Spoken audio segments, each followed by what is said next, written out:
Hey, in this video, I will show you how to use the level feature on Instagram. It's a new Instagram update that you can use in 2021 on any iPhone and on any Android device. So before we start, just make sure you give the video a like for the YouTube algorithm.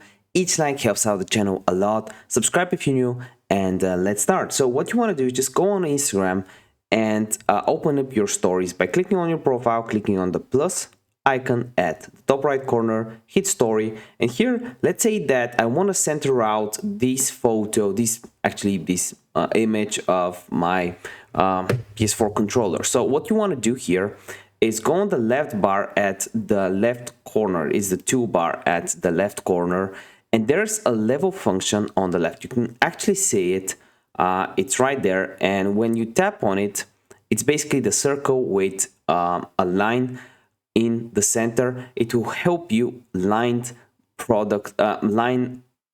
people and items in the center by having an orange outline around the item. So when you click on the level option at the toolbar on the left, here is what will happen with my controller. I'll actually have squares, or not squares, these levels, and as you can see, it helps me center it just like that. If the video helped you out, give me a like, and I want to see you in one of the next videos.